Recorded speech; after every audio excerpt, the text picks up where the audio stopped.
Hi, Hi, what's your name Kashmira. and what do you do? I teach German language and I run a language school called Lingo Thoughts. We teach German, French, and Japanese. German. Mhm. Wow. I need to plan my higher studies in Germany. Uh-huh. Where shall I start? You can join the A1 course with us. Okay. Mhm. And they also talk about some certifications. Yes, you can complete the course with us and then you can write your examinations either at Goethe or at TELC. They will give you the certification. Okay, perfect. And do you think A1 is sufficient for me to travel to Germany and survive?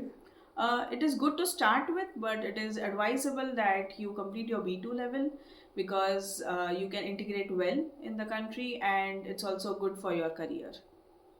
Okay. Mhm. I need to complete a lot of levels. Mhm. But how do I register for A1 course? I'll send you the link for that. That's perfect. Mhm. Thank you and bye. Thank you. Bye. Auf Wiedersehen.